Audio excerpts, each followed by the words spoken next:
आगरा में श्री श्याम जी का जो सुंदर स्थान विराजमान है, प्रेम निधि नाम के एक परम वैष्णव भक्त हुए, जिनके लिए ठाकुर जी यहाँ विराजे।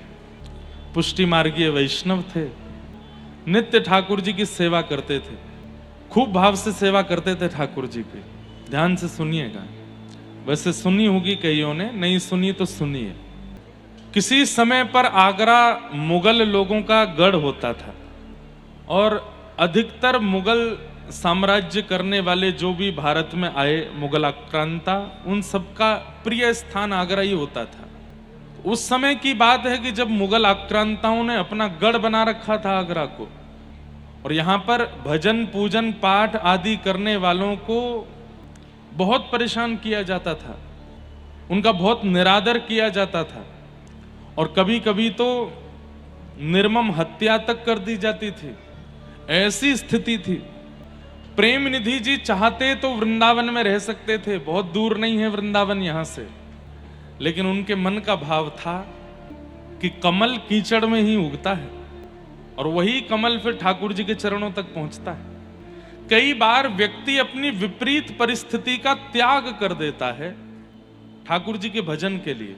अच्छी बात है, क्या करना चाहिए, जहां अनुकूल वातावरण हो वहीं बैठ करके भजन करना चाहिए। लेकिन एक बात याद रखिएगा, विपरीत परिस्थिति में भी अपने भजन को डगमगाने ना देने वाला ठाकुर जी को अति प्रिय है।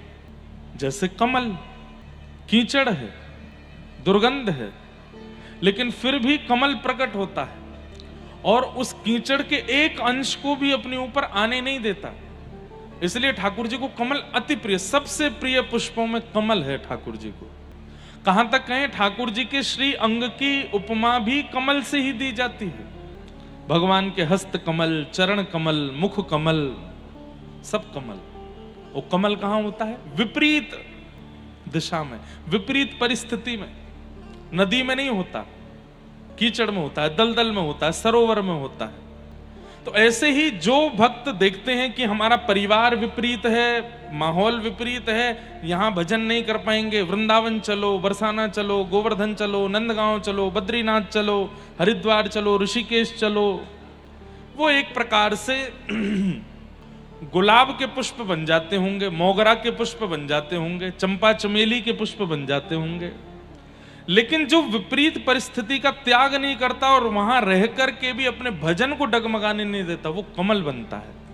और ठाकुर जी उसको हृदय से लगाते हैं, ठाकुर जी उसको चरण में देते हैं। इसलिए कई बार कई युवा बालक मुझे मिलते हैं, हमारे परिवार में भजन नहीं होता, हमारे मित्र ऐसे हैं, हमारा कॉलेज का माहौल ऐसा है, हमारे हॉस्टल ऐसे हैं, महाराज जी कैसे भजन करें। मैंने कहा, विपरीतता में भजन करना तो सबसे श्रेष्ठ है। 10 लोगों में कथा करना, उन 10 लोगों का मन कथा में लगवा लेना कोई बड़ी बात नहीं। 10,000 के बीच में कथा करना और एक को भी बोलने ना देना और सबका मन कथा में लगवा के रखना बहुत बड़ी बात है। विपरीत परिस्थिति देखने में बहुत आसान लगता है, लेकिन करना उतना ही कठिन। तो जितना कठिन परिस्थिति को व्यक्ति जूझता है, लड़ता है, ठाकुर जी उसको इतना प्रेम करते हैं। और जो कठिनाई से थोड़ा सरल मार्ग अपनाने का प्रयास करता है, ठाकुर जी प्रेम तो उससे भी करते हैं, लेकिन उतना नहीं करते। ये संसार जितना कठिन हो सकता है हो जाए, पर हम भगवत भजन नहीं छोड़ेंगे, ठाकुर जी को नहीं छोड़ेंगे। मीराबाई के लिए आसान था क्या? विवाह हुआ मेवाड़ में, राव दूधा जी के घर में जन्मी मीराबाई ऐसे परिवार में गई जहां पर भजन का भाव भी नहीं था। सब विपरीत हैं, केवल पति अनुकूल थे, ससुर जी अनुकूल थे, बस ससुराल में और कोई अनुकूल नहीं था। लेकिन ठाकुर जी की पथ पर चलने वाला इतनी आसानी से चल नहीं पाता ना। अनुकूल पति, उसको भी ठाकुर जी ने मीराबाई से दूर कर दिया, उनके प्राण चले गए थे। सब लोग इधर देखो, ध्यान से सुनो। और अनुकूल ससुर कुछ महीनों बाद वो भी चले गए। मतलब मीराबाई के कहने, अपना कहने वाले 2 ही लोग थे ससुराल में, पति और ससुर दोनों चले गए। और उन विपरीत दांतों के बीच में एक जीव के भांति मीराबाई रहती थी। कभी विष दे करके मारने का प्रयास करते थे, कभी सिंह को छोड़ करके मारने का प्रयास करते थे, कभी ठाकुर जी की झांपी जी में सर्प छोड़ देते थे।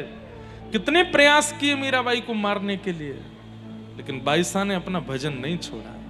हां, कब छोड़ा अपना ससुराल?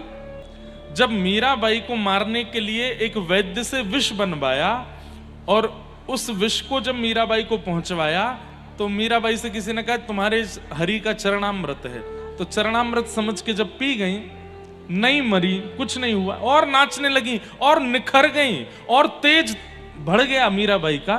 तब उनके देवर ने वो बचा हुआ विष का जो 1-2 बूंद थी वो उस वैद्य को पिला दी। बोले इस विष में बिल्कुल भी ताकत नहीं है, मरी नहीं वो। बोले महाराज इसको कोई सूंघ ले तो मर जाएगा। बोले अच्छा 2 बूंद बची है, तू चाट के दिखा। उस वैद्य ने जैसे ही वो चाटा तो वो मर गया। तब उस वैद्य के परिवार वाले मीराबाई के सामने जाकर के रुदन करने लगे उसके शव को लेकर के कि हमारे पति ने क्या बिगाड़ा था, उसके प्राण क्यों हरण कर लिए। तब मीराबाई को संकोच हुआ कि मेरे तक कष्ट आ रहा था, मैं सह रही थी, पर मेरे कारण किसी और के प्राण जा रहे हैं, अब नहीं सह पाऊंगी। तब रात भर मीराबाई ने कीर्तन किया और प्रभु की कृपा से वो वैद्य जीवित हो गया। लेकिन उसके बाद मीराबाई फिर नहीं रुकी अपने ससुराल। फिर उन्होंने गोस्वामी जी को पत्र लिखा कि विपरीत परिवार है, क्या करूं। तब गोस्वामी जी ने रिटर्न पत्र लिख करके भेजा, जाके हियन राम वैदेही तजिए ताही कोटि वैरिसम यद्यपि परम स्नेही। जिसके हृदय में राम और वैदेही श्री जानकी जी, श्री ठाकुर जी और श्री बरसाने वृषभानु दुलारी श्री किशोरी जी जिसके हृदय में नहीं है, उसको विष के समान त्याग दो। वो चाहे कितना भी अपना क्यों ना हो, उसको तुरंत छोड़ दो, वो अपना कहलाने लायक नहीं है। तब मीराबाई सब छोड़ करके गई। तो मेरा कहने का अभिप्राय, आपके जीवन में बहुत कष्ट आए ऐसा नहीं, बल्कि ईश्वर महादेव कृपा करें कि आप सबका जीवन बहुत सुखमय हो, कभी कोई कष्ट ना आवे, कभी कोई विपरीतता ना आवे। लेकिन ये संसार विपरीतता देता ही देता है, कब तक बचोगे? बुरा नहीं मानिएगा, आप कोई टोना कर लोगे, टोटका कर लोगे, जैसे कई लोग करते हैं, कहीं कुछ बांध ही आए, कहीं कुछ करे आए, चौराहे पे कुछ छोड़े आए, तो उससे पता क्या होता है, जो विपरीतता आज आनी थी वो आज नहीं आएगी और कुछ दिन के लिए टल जाएगी, लेकिन कुछ दिन बाद जरूर आएगी। और अगर इस जन्म में टोने टोटकों से बचते ही चले गए, विपरीतता को आने ही नहीं दिया, तो क्या होगा? अगले जन्म में आएगी। इसलिए अभी भोग लो ना। मैं एक बात कहता हूं कथा में, सब लोग बहुत ध्यान से सुनना। हमारे व्रजमंडल में, हमारे भारत में जितने भी श्रेष्ठ संत हैं, लगभग सबको शारीरिक कोई ना कोई रोग है। किन्हीं को हृदय का रोग है, किन्हीं को पेट का रोग है, किन्हीं को सांस का रोग है, किसी को कमर का रोग है। लगभग मैं तो सब संतों से मिलता हूं, श्रेष्ठ संत लगभग कोई ना कोई उनको रोग लगा रहता है। तब मैं मन में सोचता हूं कि इनका भोजन शुद्ध, इनका रहना खाना शुद्ध, इनका वातावरण शुद्ध, इनके नियम शुद्ध, सब कुछ इतना शुद्ध होने के बाद भी शारीरिक पीड़ा क्यों है? और वहीं मुर्गा की नार मरोड़ के खाने वाले, उल्टा सीधा पानी पीने वाले, उल्टे सीधे काम करने, उनको कुछ नहीं होता, वो बिल्कुल स्वस्थ बैठे हैं। क्यों? हमारे कर्म बंधन जो है ना, वो एक जन्म का, पूर्व जन्म का, पूर्व से पूर्व जन्म का, हमने कुछ गलत किया है, वो हम भोग रहे हैं।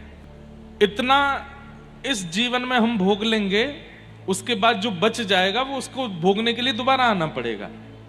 लेकिन जैसे ही हम नाम जप करना शुरू कर देते हैं, ठाकुर जी की शरणागति प्रारंभ कर देते हैं, नित्य भगवत स्मरण करना प्रारंभ कर देते हैं, तो ठाकुर जी मन में विचार करते हैं अब इसको दोबारा जन्म ना लेना पड़े, इसी जन्म में ही सब खत्म हो जाए।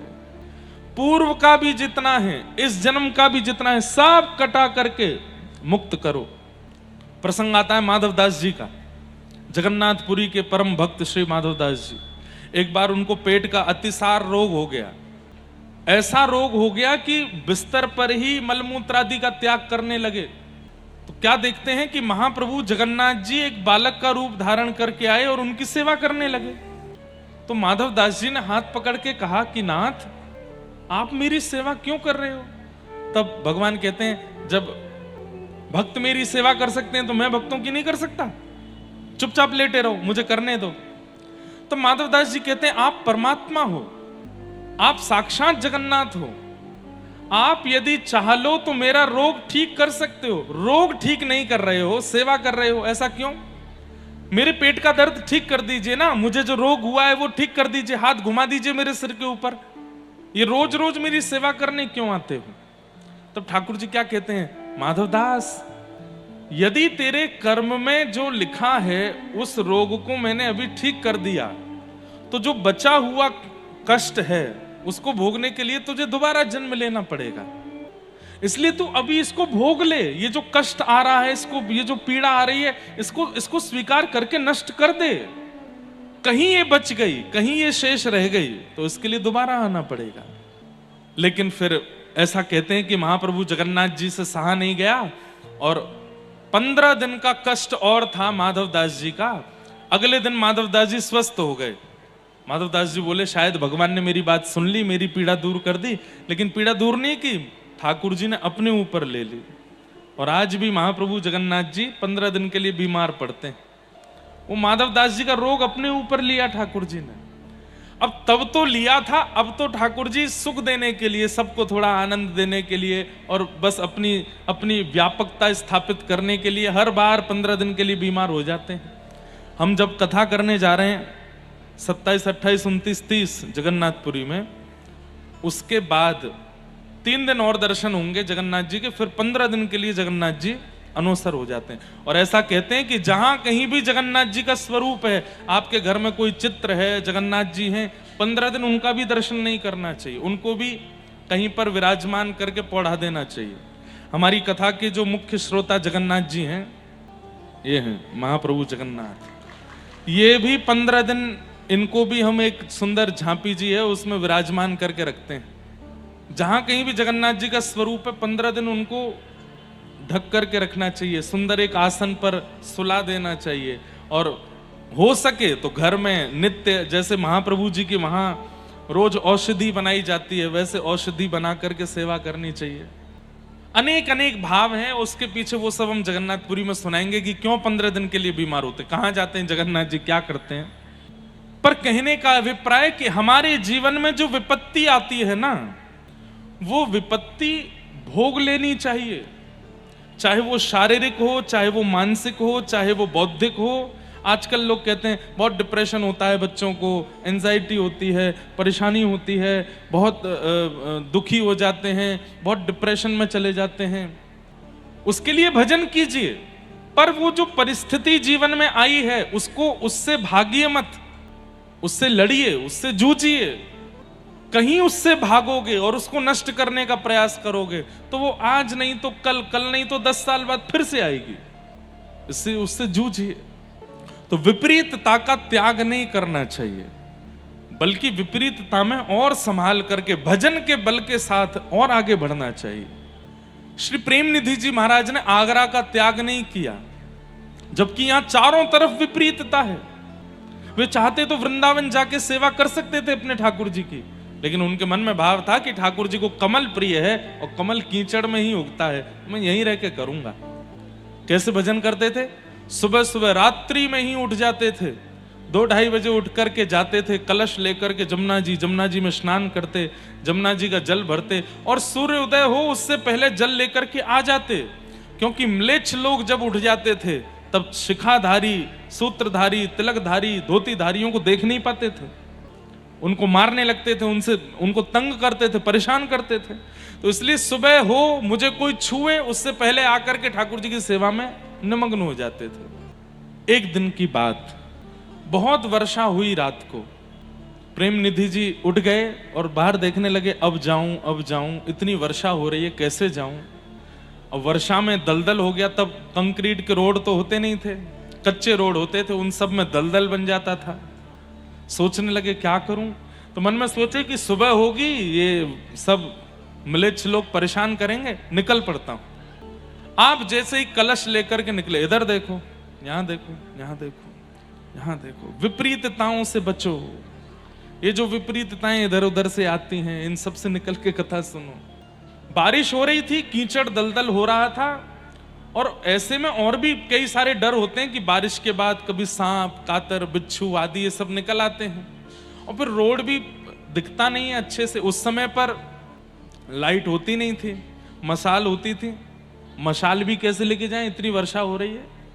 तभी आपने क्या देखा कि जिस रास्ते से आप जाते थे, सामने आगे ही एक ज्यादा बड़ा नहीं और ज्यादा छोटा भी नहीं, सामान्य स्थिति का एक बालक जैसा, और वो मशाल लेकर के खड़ा है। उसका मुख नहीं दिख रहा है, पर वो मशाल लेके खड़ा है। आप पहले तो घबराए, कौन है, लेकिन फिर भी आप सोचे मुझे तो ठाकुर जी के लिए जल लेके आना है, सेवा में देरी नहीं होनी चाहिए। आप तुरंत कलश लेकर के चले। वो मशाल वाला बालक भी आगे आगे चलने लगा। आप सोचते गए, हे ठाकुर जी रक्षा करना, पता नहीं कौन है, कोई मिलेच्छ ना हो, बस मैं तो जमुना जी पहुंच जाऊं, जल भरूं और तुरंत लौट के आऊं।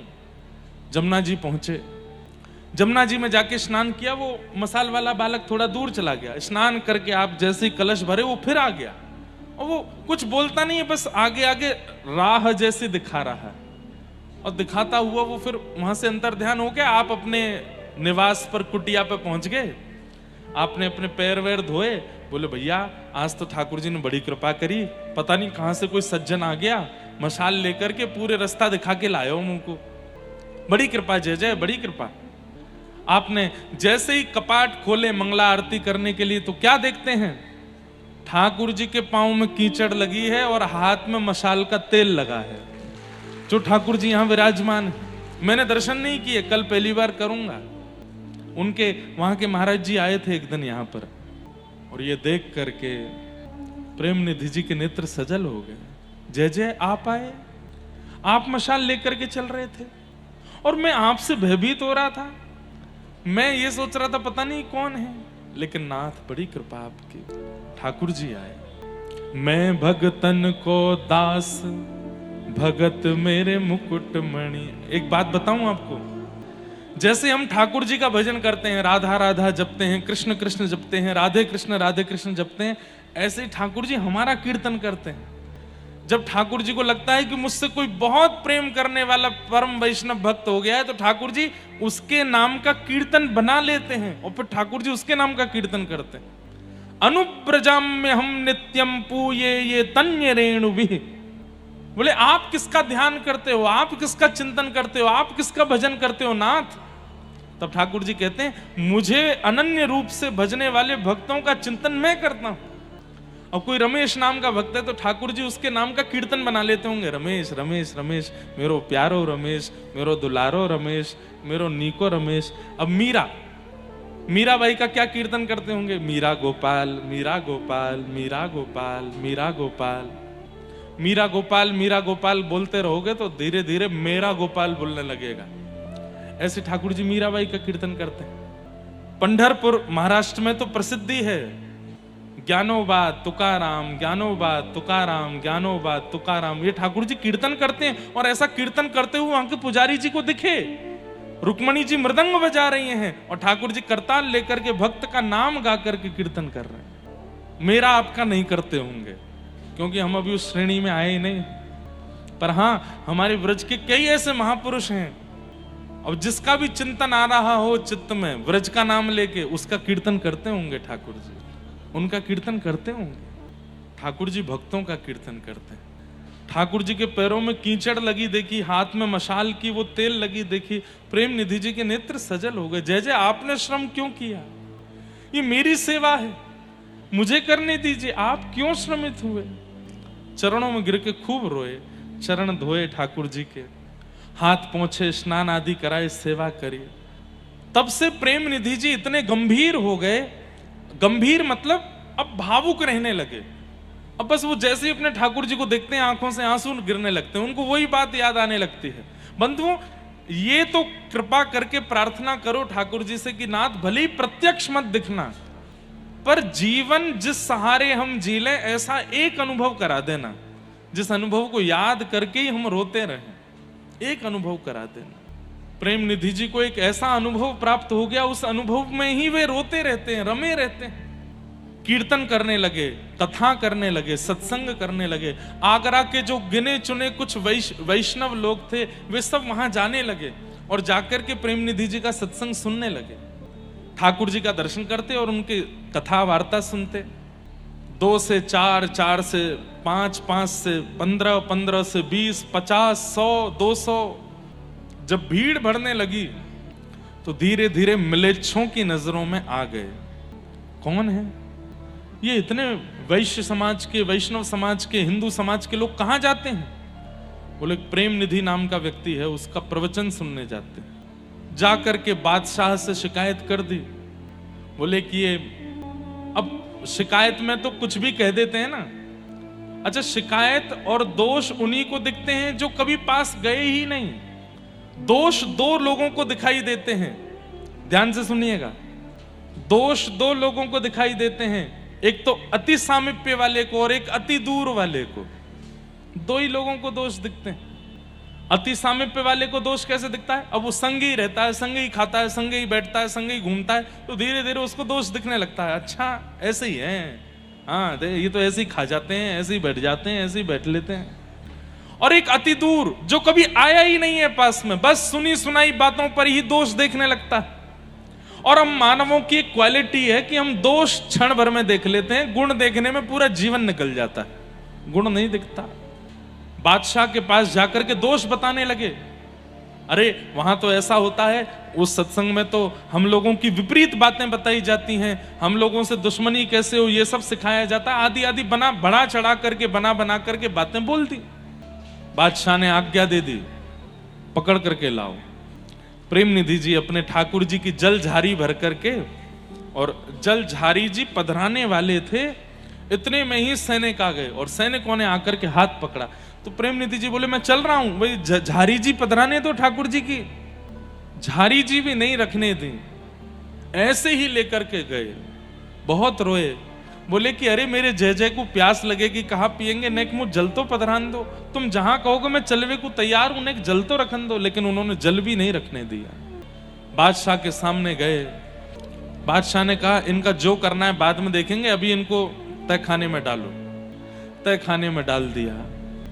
उसी रात्रि को ही रो रहे थे, बोले मेरे जय जय को प्यास लगी होगी, जल झारी नहीं पधरा पाए हो।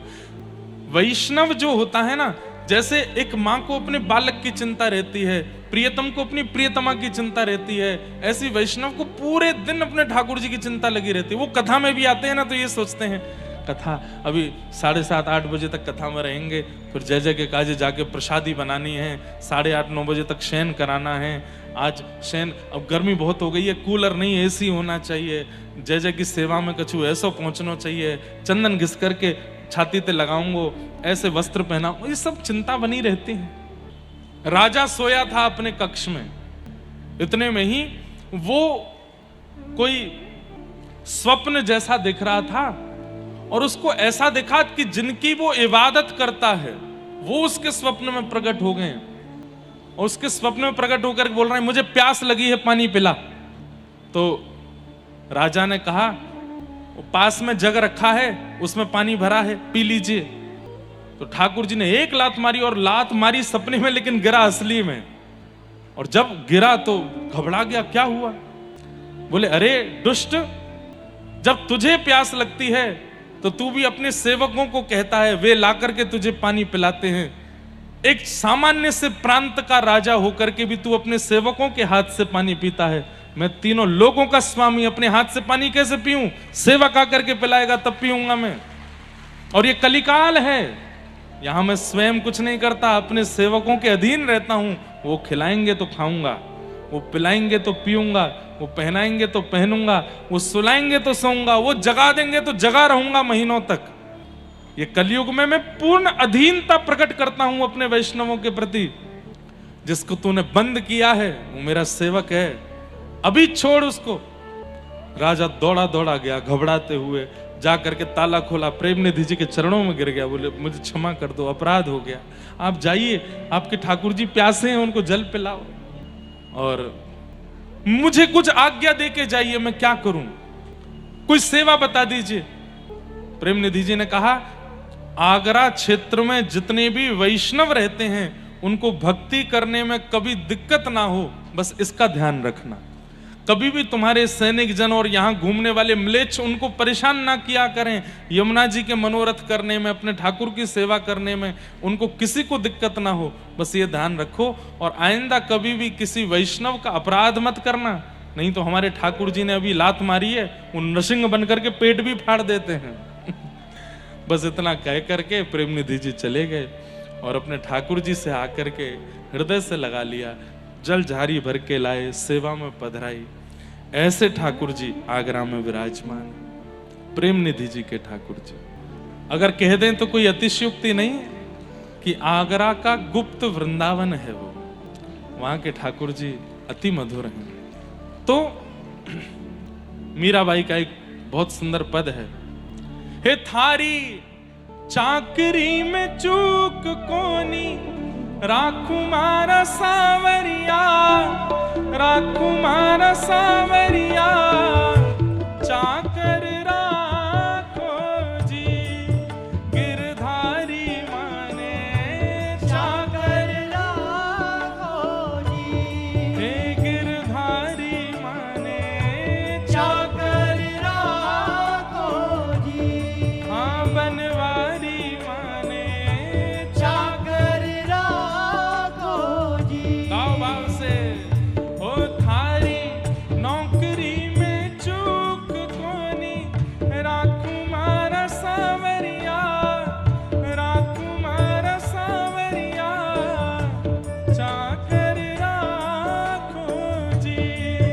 गिरधारी माने चाकर राखो जी, हे बनवारी माने चाकर राखो जी, बनवारी माने चाकर राखो। श्री राधा गिरधर लाल की। चाकरी मतलब सेवा। ठाकुर जी की ऐसी सेवा करो जैसे प्रेम निधि जी ने सेवा की है।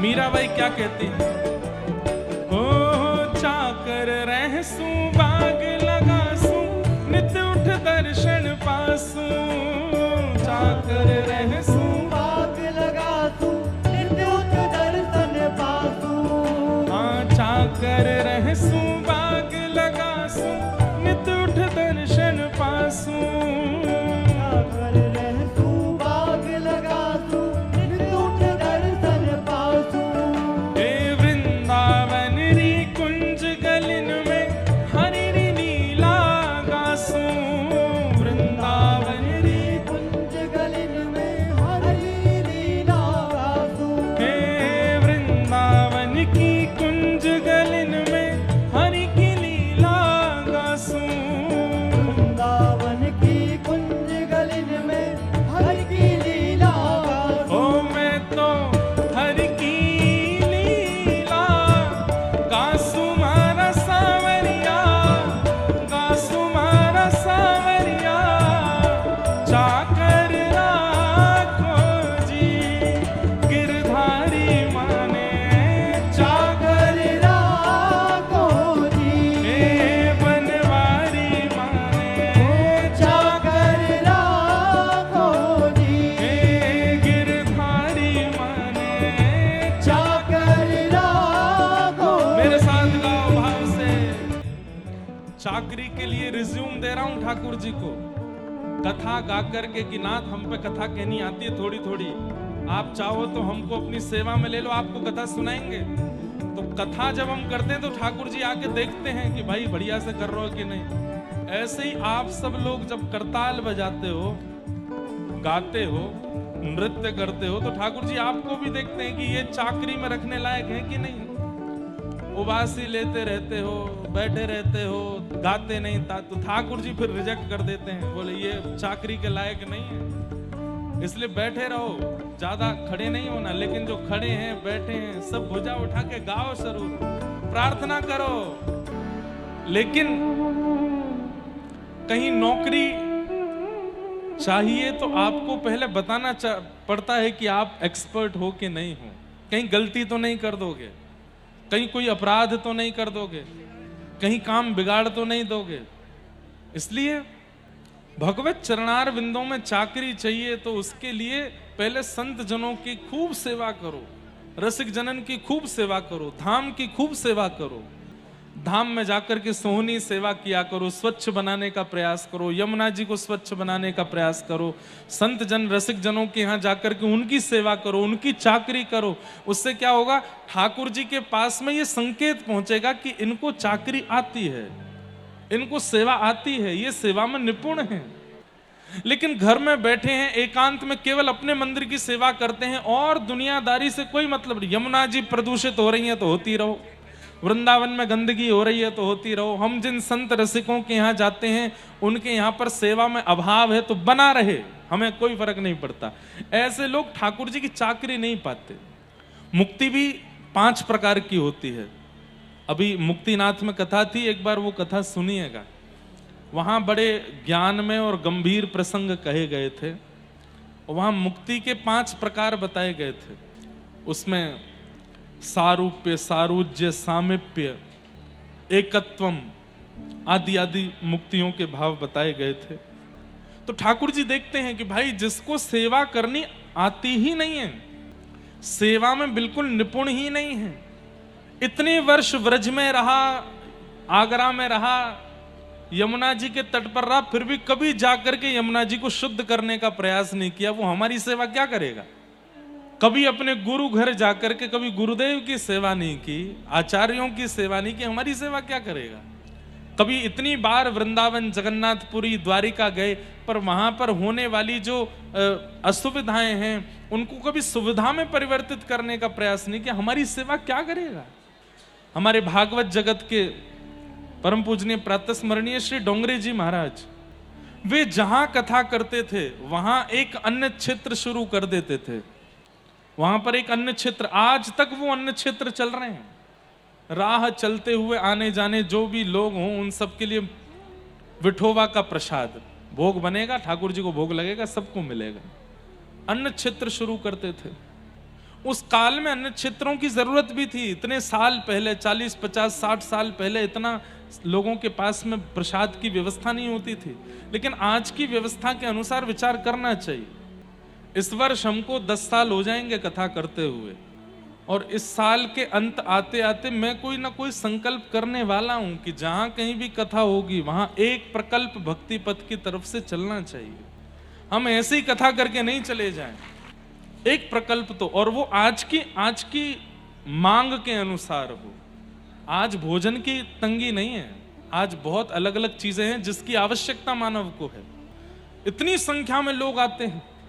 अच्छा, हमारी कथा और संख्या वाली कथाएं जो होती हैं वहां पर डर भी लगा रहता है, बहुत फ्रॉड भी चलता है, तो उन सब का भी ध्यान रखना पड़ता है। लेकिन इस साल एक संकल्प कर लेंगे, जहां भी कथा हो, कथा के बाद वहां पर ये एक विषय जो भी लाल जी आज्ञा करेंगे वो स्थापित हो, और उससे मानव कल्याण, भक्तों का और जो भी वैष्णव हैं उनके लिए सुख बने उससे। जैसे श्री डोंगरे जी महाराज ने अन्न क्षेत्र चलाए थे, जहां भी कथा, और वो अन्न क्षेत्र डोंगरे जी महाराज को भगवत धाम गमन किए हुए सालों हो गए, आज तक अन्न क्षेत्र चल रहे हैं उनके। ये चाकरी करके जाएंगे संसार में तो ठाकुर जी सेवा में ले सकते हैं। ठाकुर जी कहेंगे खाओ पियो आनंद कियो, यानी और कछुनाएं कियो है। कहा करेगो यहाँ पे आके कि भी हमको परेशान करेगो, आज बेड़ी खवाओ, कचौड़ी खिलाओ, जलेबी खिलाओ, मालपुआ खवाओ। हमको एक दिन आगरा में किसी ने खिलाया रबड़ी समोसा, रबड़ी समोसा ही था ना, समोसा की आकृति में रबड़ी थी, मक्खन समोसा। बताओ, हम और आप रबड़ी समझ के खा रहे थे मक्खन समोसा, मलाई समोसा, जो भी था, जग की से 3 बातें याद रखना। जग की सेवा खोज अपनी प्रीत हरि से कीजिए, जिंदगी का राज है यह जानकर जी लीजिए। जग की सेवा करो। अच्छा, सेवा करने के बाद बहुत बड़ी बात मैं आप सबको बताने वाला हूं, वो ये कि सेवा करके ढिंडोरा मत पीटा करो। हम तो इतना करते हैं, इतना तो हमने, महाराज जी इतना शेयर निकाल रखा है अपने व्यापार में से ठाकुर जी का, तो बता क्यों रहे हो? आप अपने बेटे को संपत्ति देते हो, गाते थोड़े ही हो। ठाकुर जी को देते हो तो फिर गा क्यों रहे हो? कोई भी सेवा का प्रचार नहीं करना, ढिंडोरा नहीं पीटना है। जग की सेवा, खोज अपनी। अपनी खोज का मतलब मैं क्यों आया हूं संसार में? ये केवल घर बनाने के लिए, धन कमाने के लिए, फैक्ट्री चलाने के लिए, बच्चों को पाल पोस के बड़ा करने, यही करने आया हूं? तो संसार यही कर रहा है, मैं भी इसीलिए ही आया हूं? नहीं, कुछ तो उम्मीद है उनको मुझसे और वो मुझे करना है। खोजिए क्यों आए हो आप संसार में। और वो कैसे पता चलेगा? सत्संगों से ही पता चलता है। पता लगता है कि मेरा आगमन क्यों हुआ, मुझे क्यों भेजा गया है इस दुनिया में। जग की सेवा खोज अपनी। और तीसरा, प्रीति हरि से कीजिए, हरि से खूब प्रेम करो। 3 चीजें जीवन में उतार लीजिए। खूब चाकरी करो। ऐसे श्याम जी को बारंबार प्रणाम। प्रेम निधि जी की पावन भक्ति स्थली है आगरा, उनको भी प्रणाम। नख पे धार लियो गिरिराज नाम, गिरधारी पायो है। ठाकुर जी सब ब्रजवासियों को लेकर के गोवर्धन गए। गोवर्धन में जाकर के 56 भोग लगाए। 56 भोग लगा करके गिरिराज जी की परिक्रमा करी। और जैसे ही ठाकुर जी प्रकट भये, 4 भुजा वाले गोवर्धननाथ प्रकट है गए। लाओ ब्रजवासियों भोग, लाओ ब्रजवासियों भोग। 2 भुजा से ठाकुर जी नीचे अर्चक पुजारी बन के खड़े हैं और 4 भुजा से भगवान बन करके गिरिराज पर्वत के ऊपर बैठे हैं। एक जैसी कदकाठी है, एक जैसा मुख है, एक जैसे गाल हैं, एक जैसे आंखें, एक जैसे होंठ हैं। बस इनको श्रृंगारने एक विशेष है और अर्चक कन्हैया को श्रृंगारने कम है, बस और कोई अंतर नहीं है। जैसे ही 4 भुजा वाले ठाकुर जी प्रकट भये तो मधुमंगल श्रीदामा तो कहने लगे, ओ लाला देख, 2 नकली भुजा ने लगा के ऊपर आए गए हो। ठाकुर जी बोले, मैं तो यहां ठाड़ा हूं नीचे। हैं लाला तू संखड़ो है? बोले हाँ जी। ऊपर कहां से आएगो? अरे वो जय जय हैं, गोवर्धन नाथ हैं, गिरिराज जी। मैंने कही ना कि गिरिराज जी की शरण में चलो, प्रकट है जाएंगे, वही प्रकट भये। अब तो सब लंबी लंबी दंडोत करें, गिरिराज महाराज की जय। अरे लाला तेने सांची कही। वह इंद्र की पूजा करते करते हमारी पूरी पीढ़ी निकल गई, लेकिन आज तक दर्शन ना दिए वाने। और ये देख गिरिराज बाबा एक बार में ही प्रसन्न है कि दर्शन दे रहे हैं। ठाकुर जी बोले, अब आ गए हैं, इनको प्रणाम करो, सब लोग वंदन करो। और सबसे प्रथम पूजा करने के लिए ठाकुर जी ऊपर गए हैं, गिरिराज जी पर। आहा, संग में यशोदा मैया, नंद बाबा लेकर के लाला को गए हैं। और श्री ठाकुर जी गिरिराज जी की पूजा कर रहे हैं। दूर खड़ी भाई किशोरी जी लीला देख रही हैं। और लीला कैसी है कि ठाकुर जी गए हैं, गिरिराज जी ठाकुर जी को देख के मुस्कुरा रहे हैं, ठाकुर जी गिरिराज जी को देख के मुस्कुरा रहे हैं। एक ही है दोनों। जाकर के ठाकुर जी ने लंबी दंडोत करी है, जय हो गिरिराज बाबा की जय हो। और वहां गिरिराज बाबा आशीर्वाद दे रहे हैं, खुश रहे लाला, सदा प्रसन्न रहे, ऐसा ही आनंद करो कर। यशोदा मैया जो जो सामग्री बना करके लाई हैं, ठाकुर जी अपने हाथ में लेकर के गिरिराज बाबा को पवा रहे हैं। और गिरिराज बाबा नेक पामे और नेक पाए करके अपनों बच्चों भयो फिर ठाकुर जी को पवा रहे हैं। दूर खड़ी खड़ी किशोरी जी देख करके कह रही है, वाह, आप ही सेवक, आप ही पुजारी, आप ही देवता, दोनों रूप में खुद ही प्रकट है गए। मधुमंगल बोला, लाला जी गिरिराज बाबा देखने में तेरे जैसे ही लग रहा हो बिल्कुल। कहा बात है, ये जुड़वा कैसे है गए? ठाकुर जी बोले, मैं अपनी गैया चरावे यही गिरिराज पर्वत पे आऊं तो मेरी गैया जब चरे कहा है ना, तो गिरिराज बाबा उनको दूध पी ले और वही गैया को दूध रात में मैं पीऊं, तो एक ही गैया को दूध पी मैं, हमारो चेहरा एक जैसा है। ये कोई बात है लाला? एक गैया को दूध पीवे तो चेहरा मिलो करे क्यों? जब एक मैया को दूध पीवे वाले बहन भैयान को चेहरा मिल सके तो गैयान के दूध पीवे वाले को क्यों ना मिलेगा? मधुमंगल बोला हम भाई लाला बात तो सही है। इतने में पीछे तो श्रीदामा आयो, लाला सुन सुन सुन, तो फिर बछड़ा को चेहरा हम ते क्यों ना मिले, और या हम बछड़ा जैसे क्यों ना भाई, बहू तो गैया को दूध पीवे। ठाकुर जी बोले बात मत बनावे, पूजा कर ले, देवता अंतर ध्यान है जाएगो। किशोरी जी के शब्द हैं बहुत प्यारे। यह लीला सब करत कन्हाई, गाइए। यह लीला सब करत कन्हाई, उत्जय मत गोवर्धन के संग, उत्जय मत गोवर्धन के संग। सबरे ब्रजवासी हो, ब्रजभाषा समझाने की जरूरत तो है ना। जयमत को मतलब तो जानते ही होंगे। उत्जयमत गोवर्धन के संग, उत्जयमत गोवर्धन के संग।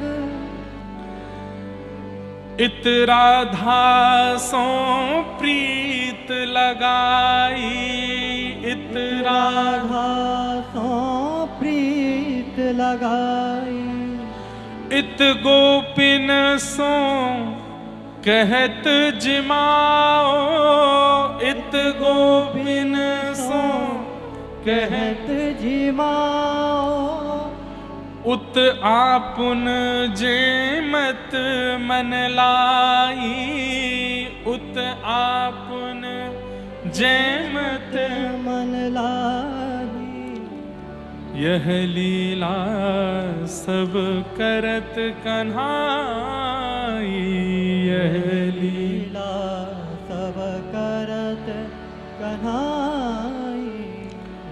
आगे धरे छहों रस व्यंजन, आगे धरे छहों रस व्यंजन। चहु दिश ते अति अरग बढ़ाई, चहु दिश ते अति अरग। अंबर चढ़े देवगण देखत, अंबर चढ़े देवजन देखत। जय ध्वनि करत सुमन बरसाई, जय ध्वनि करत सुमन बरसाई। यह लीला सब करत कन्हाई, यह लीला सब करत कन्हाई। सूर श्याम सबके सुखकारी, सूर श्याम सबके सुखकारी। भक्त हेत अवतार सदाई, भक्त हेत अवतार सदाई। यह लीला सब करत कन्हाई, यह लीला सब करत कन्हाई। वहां ब्रजवासियों के बीच व्यवस्था प्रमुख बने हुए हैं। गोपीन के पास जाके कहा बना के लाई है? बोले मैं तो ये मोहन थार बना के लाई हूं। मुंह को दिखा, देख लेंगे। लाला तू मत देखे, भोग लगवे ते पहरे मत देखे, नहीं तो भोग अमनिया ना रहेगो। अरे तो कहा पता है सांची जय तो मैं मुंह खवा दे। वहां ऊपर अलग भोग लग रहा है। सब लोग जो ऊपर पहुंच पा रहे हैं गिरिराज जी पे, और जो ऊपर नहीं, लंबी लाइन लगी है महाराज, लाखों ब्रजवासी हैं। तो उन गोपीन के पास जाए गोपियों सोच रही मैं कब पहुंचूंगी ऊपर, कब जाऊंगी ऊपर। ठाकुर जी मन में सोचन लगे कि ये सबरी तो ऊपर पहुंच नहीं पाएंगी, इंद्र वर्षा करवे वारों ने कहा देर में तो कहा करूं। तो उन सब के पास जाए करके उनकी डलिया में तो निकार के खा ले रहे हैं। ला मुंह को गिरिराज बाबा ने मुंह को भेजो है, जाकी सामग्री सबसे बढ़िया मैं चक के बताऊंगा, वाको भोग लगाएंगे। और यहाँ नीचे जो नहीं पहुंच पा रहे ऊपर, सबकी सामग्री ने लेके, हाँ तू तका दे, तू खवाए दे, तू अपना पवाए दे। अरे लाला तू ही खा जाएगा, कहीं गिरिराज बाबा ने नहीं खाया तो। अरे उन्ने ही मुंह को भेजो, जाको सबसे बढ़िया होगो वो भाई को पामेंगे। कौन को बढ़िया लगो, सबन को पा, वो पान तो लेन दो खूब, सबन को पा पा के बोले स्वाद ना आयो तुम में तो कोई को ना पामेंगे। ये सब तो भावना है। ठाकुर जी बोले कि जो भी आए सबको भोग लग जाए, तो एक रूप से ऊपर भोग लगा रहे हैं, एक रूप से नीचे सबको भोग पा रहे हैं। इतने में ही नारद जी महाराज आए और एक सामग्री, 2-4 सामग्री चुपचाप वहां से लेकर के सीधे इंद्र के पास पहुंचे। इंद्र ने कही, अरे जय हो हरिदास वर्य श्री नारद जी महाराज आए हैं, आज्ञा। बोले लो मोहन थार खाओ। इंद्र ने मोहन थार खाई, बहुत जोर की है। कहां ते लाए? बोले लो पेड़ा खाओ। बहुत बढ़िया, कहां ते लाए? लो अंगूरी पेठा खाओ। अरे कहां ते लाए महाराज? ना काय को आगरा नहीं बोलो, अब तो सबरे ब्रजवासी हो। हाँ ब्रज ते लाए हैं यो कहो। नारद जी महाराज बोले वो क्या है, तुम्हारी पूजा बंद हो गई है ना, अब ब्रजवासी सब गिरिराज पूजवे लगे हैं, तो वहीं 56 भोग सजे तो तुम्हारे काज लेके आयो। इंद्र ने की क्या कही, मेरी पूजा बंद कर दी उन्होंने। जैसे ही झांक करके देखा तो महाराज लाखों ब्रजवासी तो गिरिराज बाबा की पूजा कर रहे हैं। क्रोध में भर गया, तुरंत मेघमालाओं को आज्ञा कर दी, जाओ ब्रजमंडल पर शाम्बर तक वर्षा करो, जो प्रलय के समय बारिश होती है उसको जाकर के ब्रजमंडल पर करो, ये ब्रजवासी बचने ना पाए, इनको पता चले कि अपने देवता की पूजा त्यागने से क्या फल मिलता है। बंधुओं, ये छोटी छोटी बात पे नाराज होने का काम मानवों का है, देवताओं का नहीं, और विशेष रूप से भगवान का तो बिल्कुल भी नहीं। आपने रात में दिया नहीं जलाया तो भगवान नाराज हो गए होंगे ना, आपने सुबह दिया नहीं जलाया तो भगवान नाराज हो जाते हैं ना। अरे हम तो कह रहे हैं आपने भोग नहीं लगाया तो भी नाराज नहीं होते, वो उन पर इतना समय नहीं है। और जो बात बात पे नाराज होता है, बात बात में मुंह फुला के बैठ जाए, गुस्सा में आकर के दंड देना, रिवेंज लेने की प्रयास करे, वो परमात्मा नहीं है।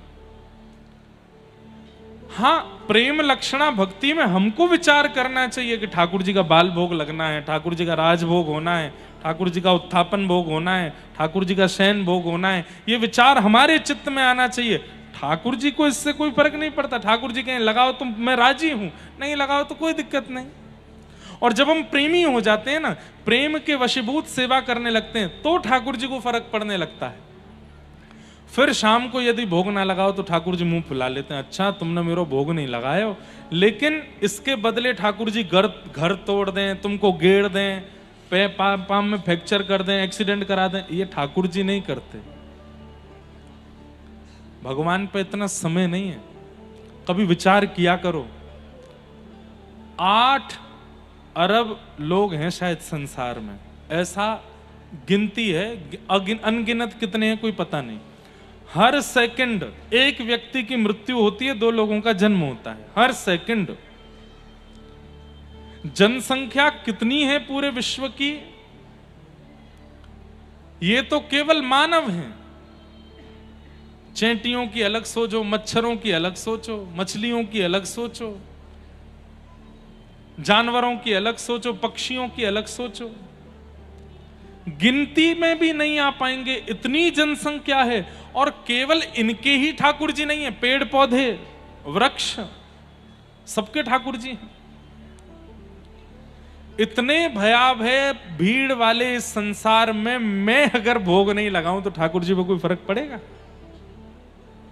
और वो इतने भयावह संसार में खरबों अरबों खरबों और उससे ऊपर की भी जो गिनती होती हो, उसमें मैंने अगर कोई सेवा में गलती कर दी तो ठाकुर जी इतनों में मुझे चुन के दंड देंगे? ये तो देवी देवता और भाग्य ना बदलने वाले जो भगवान नहीं है। देखो, देवता अलग होते हैं, भगवान अलग है। भगवान सब नहीं है, देवता अनेक है। ये जो बात बात पे नाराज हो जाते हैं, दंड देने लगते हैं, ये देवता हो सकते हैं, भगवान नहीं। हम ब्रजवासी, हम भगवान के उपासक हैं। श्री कृष्ण भगवान है, श्री कृष्णस्तु भगवान स्वयं भगवान है। गिरिराज जी भगवान हैं, महादेव भगवान हैं। अब यहां पर विवाद हो जाएगा अगर मैं केवल बता दूं स्पष्ट कि भगवान कौन कौन है और कौन कौन नहीं है, तो जिनके नहीं है वो सब लड़ने आ जाएंगे, अच्छा वो भगवान नहीं है। इसलिए ठीक है, आपको जहां प्रणाम करने का अवसर मिले किया करो। हम तो दुनिया भर में कथा करते हैं, तो जहां भी जाते वहां के मुख्य देवता को प्रणाम करने जाते हैं, पर चित्त में केवल एक श्री कृष्ण को रखो, वही परमात्मा है, वही भगवान है, वही सर्वस्व है, उनके अलावा कोई नहीं है। और वो रूठते नहीं है। हां, एक चीज से रूठते हैं बस, वैष्णव अपराध, भक्त अपराध, ये उनको प्रिय नहीं है। बाकी सेवा में आदि आदि इन सब में कोई गड़बड़ी हो जाए तो उससे वो रूठे नहीं बैठे रहते हैं। इसलिए भगवान को पूजो। ये ब्रजवासी इंद्र की पूजा करते थे, इसीलिए तो भगवान इनको गिरिराज जी की पूजा कराने ले गए कि भैया उसकी पूजा मत करो जो रूठना जानता हो, उसकी पूजा मत करो जो रूठ करके दंड देना जानता हो, उसकी पूजा करो जो सदा प्रसन्न रहता हो, आपका भाग्य बदलना जानता हो। भाग्य बदलने की सामर्थ्य केवल भगवान में है। इसलिए भगवान सबको लेके गिरिराज जी गए। इंद्र ने काले काले बादलों को भेज दिया, गड़गड़ करके बादल गरजने लगे, मेघमालाएं आ गईं, मूसलाधार बारिश जैसे ही प्रारंभ हुई, सूंड के, हाथी के सूंड के समान बूंद गिरने लगी आकाश से। ब्रजवासी घबरा गए, हम तो पहले ही मना कर रहे, इंद्र की पूजा बंद मत करो, नाराज हो जाएगो, हमारी कोई ने नहीं मानी, या लाला की बात सुन के आए गए। ठाकुर जी बोले भैया अविश्वास मत करो, जिनकी शरण में आए उन पे भरोसा करो, वो तुम्हारी रक्षा करेंगे। कहाँ रक्षा होगी हमारी, अब तो डूब जाएगो, पूरा ब्रजमंडल डूब जाएगो, सब नाश हैगो हमारो। ठाकुर जी बोले अविश्वास भक्ति में बहुत बड़ी बाधा है, ध्यान से सुनिएगा। भक्ति का सर्वनाश हो जाता है अविश्वास से। अविश्वास कैसे होता है? जीवन में जैसी विपरीत परिस्थिति आती है तो हमको ठाकुर जी की कृपा पर संशय होने लगता है। जैसे अब पुत्र को कोई चोट लग गई, पुत्र को कोई बीमारी हो गई, भगवान से विश्वास उठ गया, एकमात्र तो पुत्र है हमारा, उसको भी बीमार कर दिया, उसके साथ भी ऐसा कर रहे हैं, मुझको आप पे भरोसा नहीं है। नहीं, ऐसा नहीं करना है। ठाकुर जी पर अविश्वास मत करो। ऐसे ऐसे चरित्र आते हैं भागवत जी में, भक्तमाल जी में, जहां पर अपनों को दूर तक कर देते हैं ठाकुर जी, लेकिन फिर भी विश्वास डगमगाता नहीं है। महाराष्ट्र के एक भक्त हुए चोखा मेला, वो मट्टी गूंदते थे, मट्टी से फिर बर्तन बनाते थे। उनकी पत्नी जल भरने के लिए जा रही थी तो अपने 1.25 साल के बालक को उनके पास छोड़ गई और कहा कि इसका ध्यान रखना, मैं आती हूं।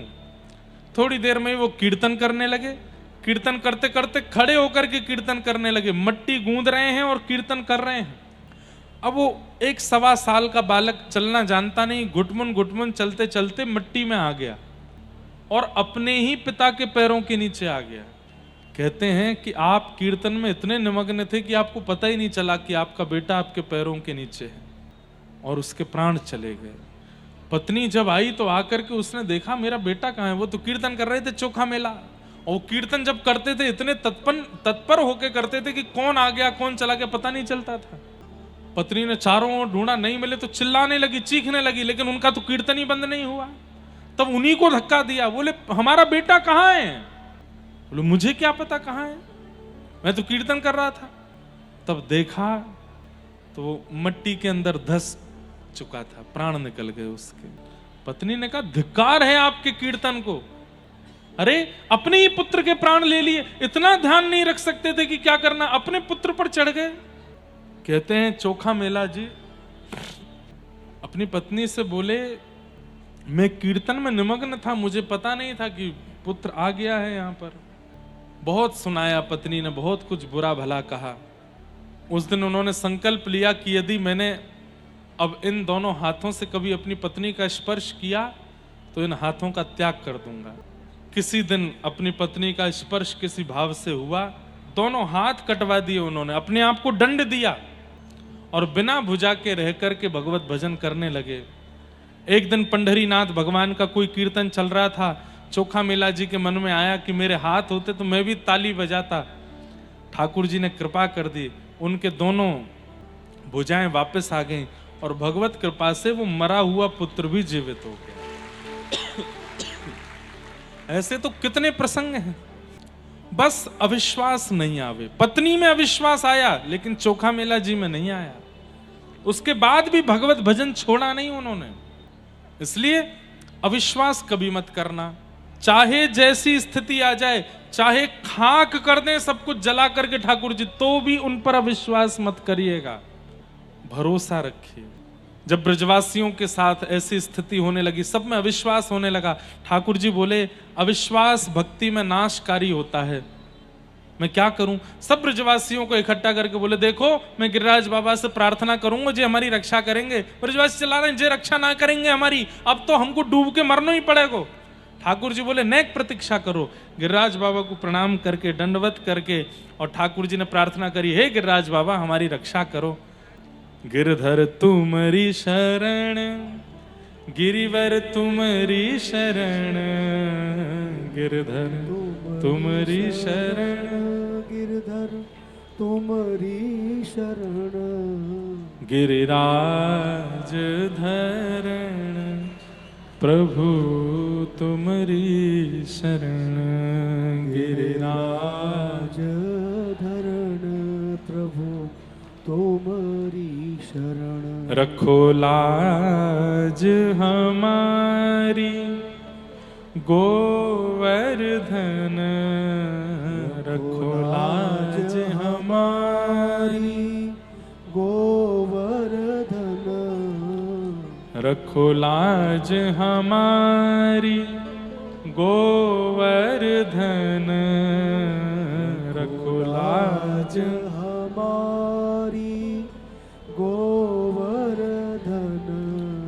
गिरिराज धरण, प्रभु तुमरी शरण, गिरिराज धरण, प्रभु तुमरी शरण। सब ब्रजवासी प्रणाम कर रहे थे। इतने में ही भगवान ने अपनी दोनों भुजाओं से श्री गिरिराज जी को अधर किया। एक तरफ से गिरिराज जी अधर हो गए, भीतर प्रवेश करके ठाकुर जी ने बिल्कुल मध्यस्थ पहुंच करके अपने बाम भुजा की बाम हस्त की इकन्नी उंगली के नख पर ठाकुर जी ने गिरिराज जी को धारण कर लिया। बोल गिरवरधारी गोपाल की जय। बाम हस्त की इकन्नी उंगली के नख पर ठाकुर जी ने गिरिराज जी धारण कर लिए।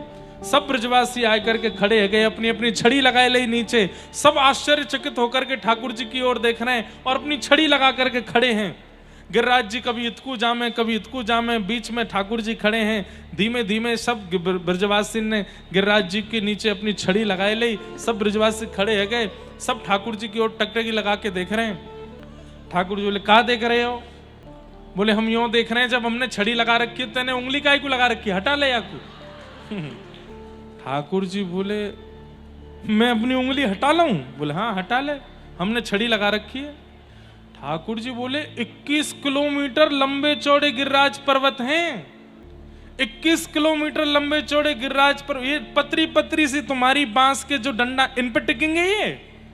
ब्रजवासी बोले हमारे तो फिर भी बांस के डंडा है, तेरी तो नेक सी उंगली है, यहाँ पे टिकेंगे ये? लाला ने एक मूड वाली बात करे कर।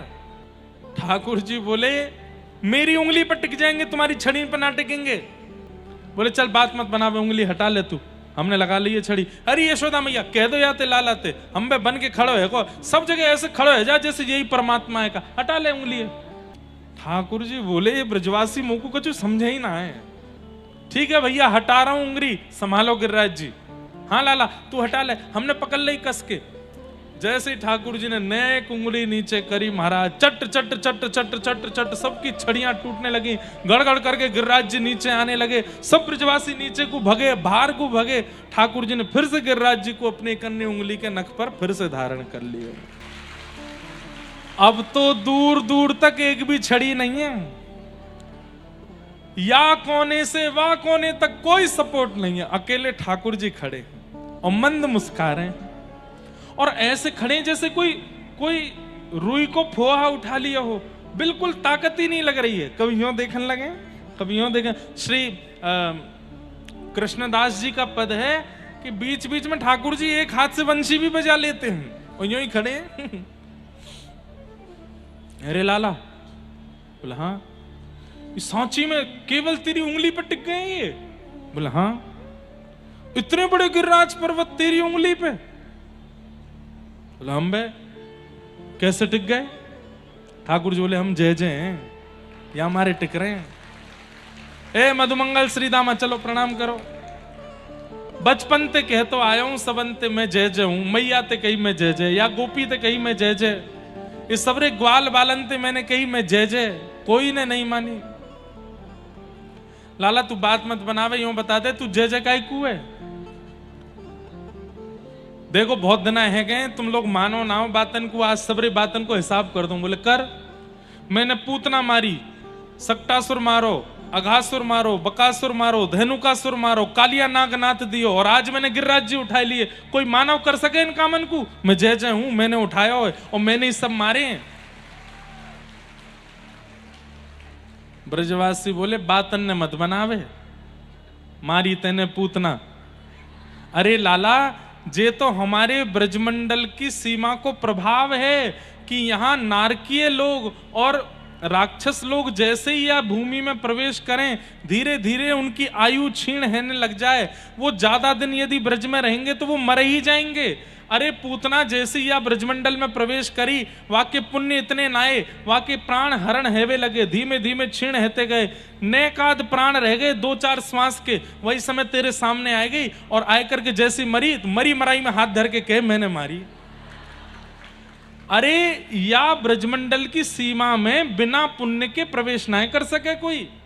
ये सबरे राक्षस बिना पुण्य किए या ब्रज में आए गए, अपने बिना पुण्य के कारण मारे गए। मरे मरायन में हाथ धर के कह दे मैंने मारे।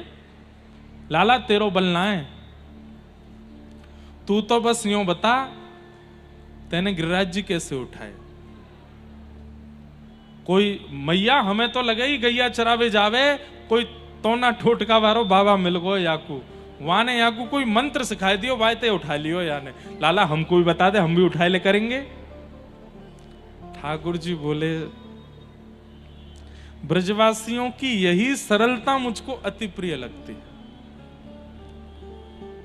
इतना बड़ा प्रभाव इनके सामने प्रकट हो गया, फिर भी इनको यह विश्वास नहीं कि मैं परमात्मा हूं। बहुत भली कृपा है कि हम कलयुगी जीव नहीं थे वहां पे।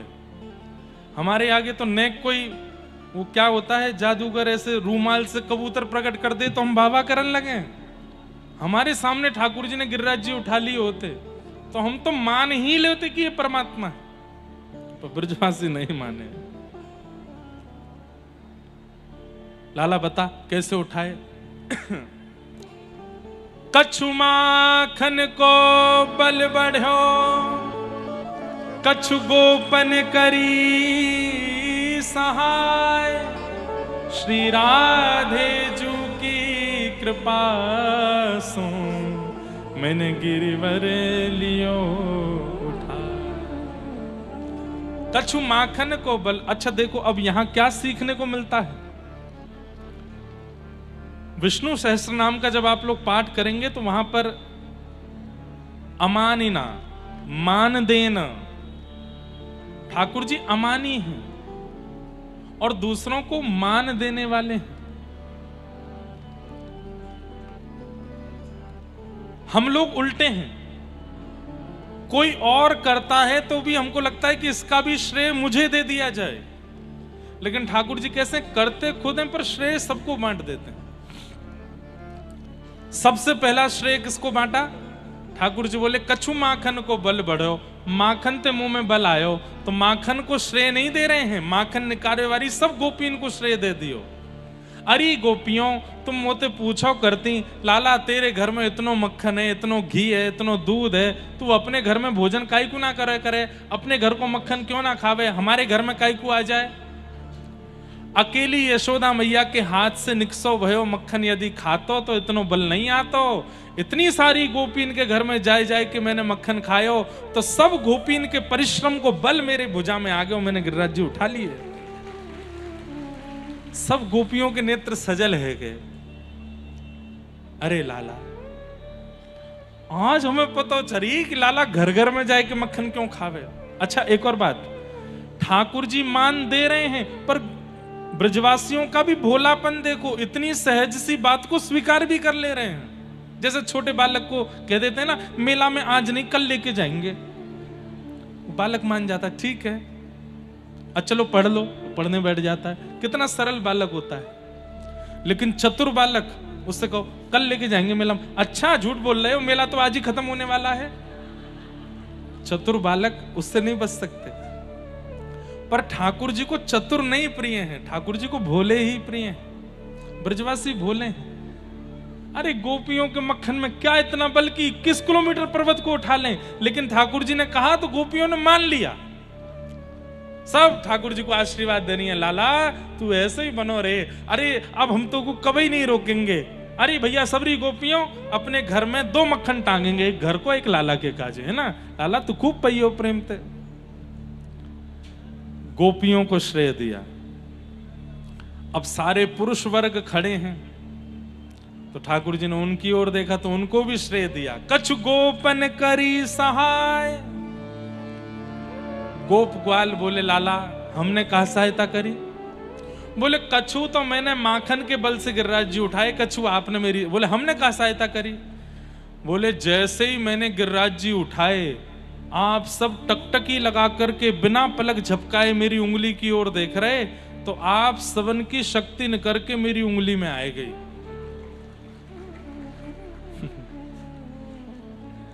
कितनी सरल सी बात है। हम लोग मानते कभी इस बात को? कभी नहीं मानते।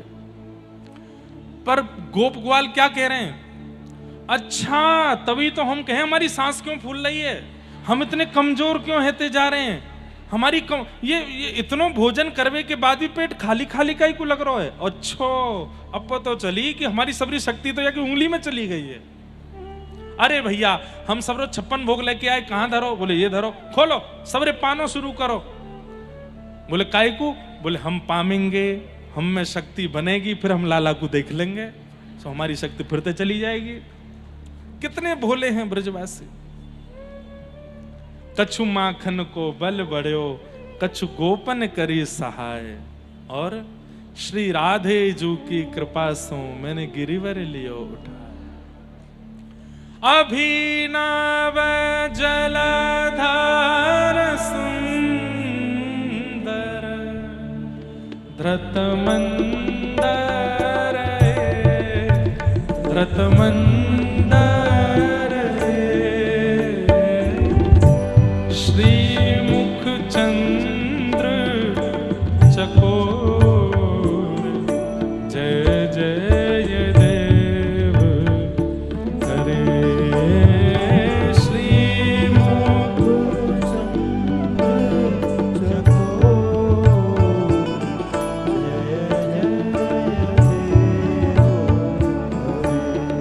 हे श्री राधा मुख चंद्र चकोर, जय जय देव हरे। चंद्र चकोर,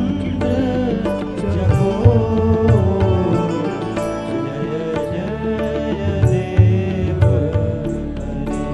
और श्री राधे जू की कृपा सो मैंने गिरिवर लियो उठाए।